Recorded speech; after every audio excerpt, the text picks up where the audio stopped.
قرآن مجید فرقان حمید کے بعد مستند ترین کتاب ہمارے سمجھنے کے لیے پڑھنے کے لیے مستند ترین کتاب بخاری مسلم ہے یا اصول الکافی؟ بخاری مسلم کے بھی جو بزرگان تھے ان سے پہلے وہ حکومتوں کے زیر اثر تھے، ان سے کئیوں سے تو باقاعدہ کہتے ہیں زور زبردستی احادیث مدون کروائی گئی۔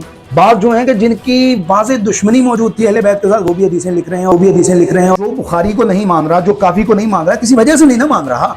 تو میرے نزدیک یہ خدشات ہیں جس کی وجہ سے میں بخاری سے اعراض کر کے کافی کی طرف آیا ہوں۔ جو رسول اللہ کی سنت لینے کا بہترین طریقہ ہے وہ کتب اربعہ ہمارے ان میں سرفہرست کافی ہے، ان میں سرفہرست کافی ہے۔ ذوالقرنین کے واقعے میں جو الفاظ ہے کہ اس نے سورج کو ایک گدلے کیچڑ میں ڈوبتے دیکھا، موجودہ ہمارے علماء نام نہیں لیتا، وہ اس سے بلیک ہول نکال لیتے ہیں، قرآن کے بارے میں یہ کہنا کہ خدا اپنی بات بیان کرنے میں معاذ اللہ خدا اپنی بات بیان کرنے میں ابہام رکھتا ہے۔ یہ جو کہہ رہے کہ اللہ کا کلام مبہم ہے، تو میں نے یہ جو بات لی قرآن کی فلاں آیت سے لی ہے، یہ میرے دلائل ہیں۔ ایک کافر ایسا نہیں جو رسول اللہ سے آ کر کسی آیت کی تفسیر پوچھ رہا ہو۔ یہ بھی کوئی نہیں کہتا کہ عرب سمجھ نہیں رہے تھے، بعض اس دور کے مسلمانوں سے مشرکین مکہ بہتر سمجھ رہے تھے۔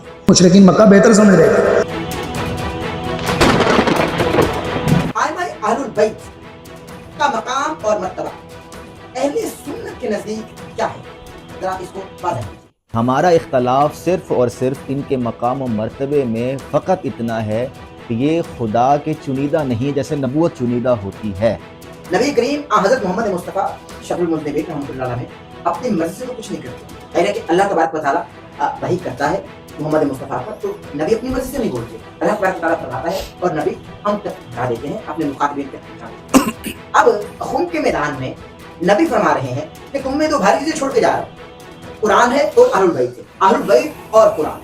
اب یہ آقا اپنی مرضی سے نہیں کر رہے، اس کا مطلب کہ اللہ کی جانب سے چنا گیا قرآن اور اہل البیت کو محمد نے بیان کر دیا، محمد نے فرما دیا کہ بھائی اللہ کی جانب سے چن لیا گیا میرے اہل البیت اور قرآن کو، ان کو مضبوطی سے تھام لو۔ تو اللہ نے چن لیا، محمد مصطفیٰ نے بیان کر دیا، تو آپ یہ کہہ رہے ہیں کہ بھائی اس طرح سے چنے نہیں گئے اللہ کی جانب سے،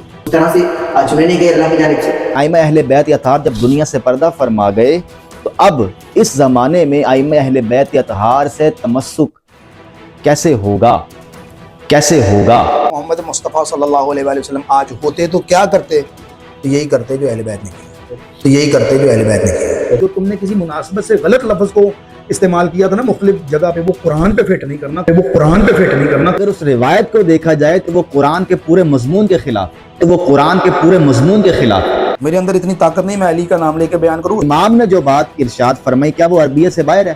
آپ نے امام سے زیادہ سمجھداری دکھا دی۔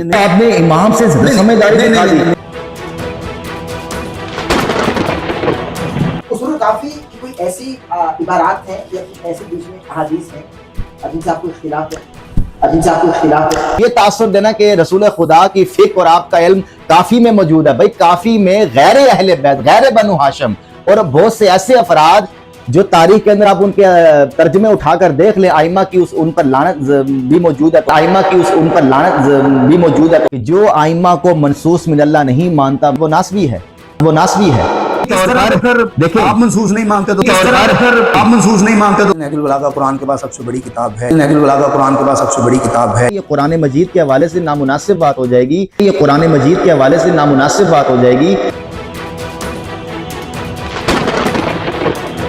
حریث بن عثمان، میں اور بھی بہت سارے نام لے سکتا ہوں، میں ابھی کسی کی دل آزاری نہیں کرنا چاہتا، ٹھیک ہے کہ کسی نہ شیعہ دفتر حدیث میں نہ اہل سنت دفتر حدیث میں آپ کو کسی راوی کی وثاقت اس طرح نہیں ملے گی ثقۃ، یہ ملے گا ثقۃ، یہ ملے گا ثقۃ۔ 3 دفعہ ثقۃ سب سے بڑی تائید ہے، امام احمد بن حنبل نے وہی کی ہے اس کی۔ اور یہ بندہ کیا صبح بھی 70 دفعہ مولا علی کو گالی دیتا تھا، شام کو بھی دیتا، اور صبح بھی 70 دفعہ مولا علی کو گالی دیتا تھا، شام کو بھی دیتا۔ بھائی وہ علم آپ تک کیسے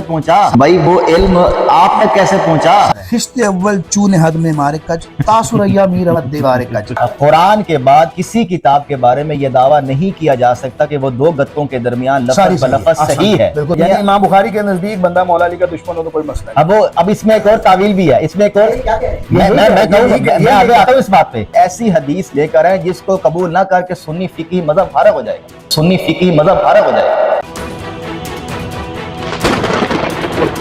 یعنی کہ ادھر قبلہ نے بخاری مشکوک کر دی، میں نے مان لی،